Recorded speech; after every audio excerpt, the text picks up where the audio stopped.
जनगणना कराने के लिए 11 नेताओं ने प्रधानमंत्री से मिले हैं, लेकिन भाजपा सरकार लागू नहीं कराना चाहती। देखिए, 1931 के बाद से जातिवार जनगणना सरकारें नहीं करा रही हैं, क्योंकि बाबा साहब डॉक्टर अम्बेडकर जी ने संविधान में जो व्यवस्था दिया है कि हर 10 साल पर जातिवार जनगणना हो, जातियां निर्धारित हों कि किसकी कितनी आबादी हुई, उस हिसाब से उसको हिस्सा दिया जाए।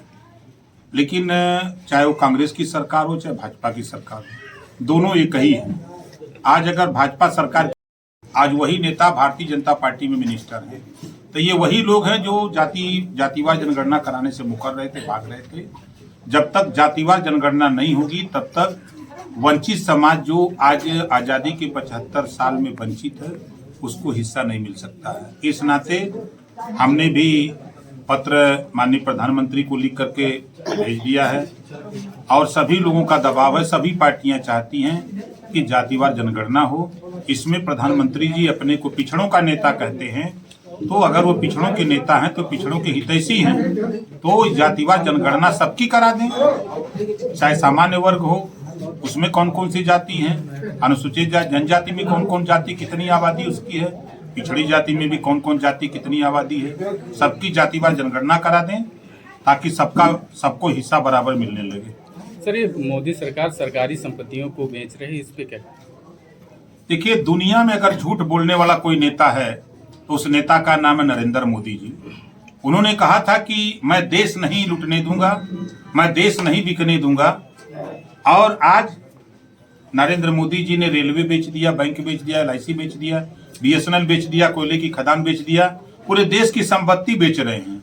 चाय बेचते बेचते आज पूरा देश बेचने लग गए और देश को खोखला कर रहे हैं। सबसे गरीब कमजोर जो बच्चे पढ़ लिख रहे थे वो रेलवे में फोर्थ ग्रेड में वो नौकरी पा जाते थे, लेकिन रेलवे को जब से प्राइवेट में दे दिया, सब बेच रहे हैं। तो अब ये बच्चे जाएंगे कहाँ पढ़ लिख करके? इनको रोजगार कहाँ मिलेगा? देश में सबसे ज्यादा रोजगार देने वाली अगर संस्था कोई है तो वो रेलवे। लेकिन देश के हमारे प्रधानमंत्री जी, इन्होंने तो साफ साफ कहा कि हम तो फकीर आदमी हैं, झोला लेके चल देंगे, और देश की जनता मान लेती है कि फकीर है। जो दिन भर में 3 बार ड्रेस बदलते हों करोड़ों रुपए का, वो फकीर कैसे हो सकता है? सर, ये MP में हरदोई का रहने वाला एक व्यक्ति जो था, चूड़ी बेचने वाले की माम बेचिंग हुई है, इस पे ओवैसी ने कहा कि मुस्लिम था इसलिए घटना हुई। देखिए, जहाँ जहाँ भारतीय जनता पार्टी का शासन है वहाँ वहाँ मुसलमानों को लेकर के ये बहुत आंदोलित होते हैं। हिंदू मुसलमान में झगड़ा करा करके, दंगा करा करके सिर्फ वोट लेने की कवायद होती है। अगर कोई व्यक्ति रोजगार कर रहा है तो उसको जाति और धर्म से जोड़ करके आप उसके खिलाफ कार्रवाई करना, ये बहुत अनुचित बात है। हमारे हिसाब से जो दोषी हैं उनके खिलाफ तत्काल मुकदमा लिख करके उनके खिलाफ कार्रवाई होना चाहिए, न कि उल्टा फर्जी केस में फंसा करके उस बेचारे गरीब आदमी को बिना वजह परेशान करने की जो कहावतें हैं। हिंदू मुसलमान में झगड़ा करा करके, दंगा करा करके सिर्फ वोट लेने की कवायद होती है। अगर कोई व्यक्ति रोजगार कर रहा है तो उसको जाति और धर्म से जोड़ करके आप उसके खिलाफ कार्रवाई करना, ये बहुत अनुचित बात है।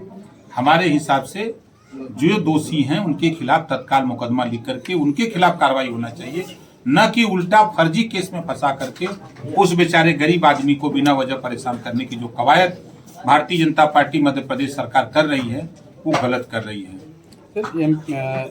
मुख्यमंत्री जी रिकॉर्ड रोजगार देने की बात करते हैं, लेकिन हरदोई का युवक मध्य प्रदेश में चूड़ी बेचने का काम कर रहा था। मैं फिर कह रहा हूं कि दुनिया में झूठ बोलने वाला अगर कोई नेता है तो उसका नाम नरेंद्र मोदी जी है। दूसरे नंबर का अगर झूठा कोई है तो उस नेता का नाम है योगी आदित्यनाथ जी। ये साधु महात्मा आदमी, इनको तो मंदिर में घंटा बजाना चाहिए, अब यहाँ बैठ के सरकार चला रहे हैं। अभी आपने देखा कि कुंभ में कई की रिपोर्ट आ गई कि कई करोड़ रुपए का घोटाला हो गया, हर विभाग में घोटाला। अब इनके प्रदेश में अगर रोजगार होता तो वो नौजवान मध्य प्रदेश में, यूपी का नौजवान अपने देश के तमाम प्रदेशों में जाकर के जहां उसको काम मिल रहा कर रहा है, उसके साथ साथ अपने देश का नौजवान दुनिया के तमाम देशों में जाकर के कारोबार कर रहा है।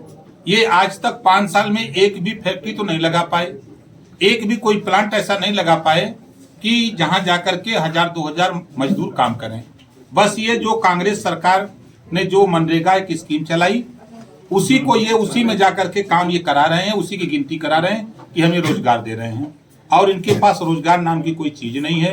अभी ये चिल्लाते हैं ना कि हमने बहुत आवास बना दिया। हम बैठे हैं जिस बस्ती में, अगर शायद घूम करके देखेंगे इस बस्ती में लगेगा कि सरकार का ध्यान ही यहाँ नहीं है, हैं? तो इनके कथनी और करनी में जमीन आसमान का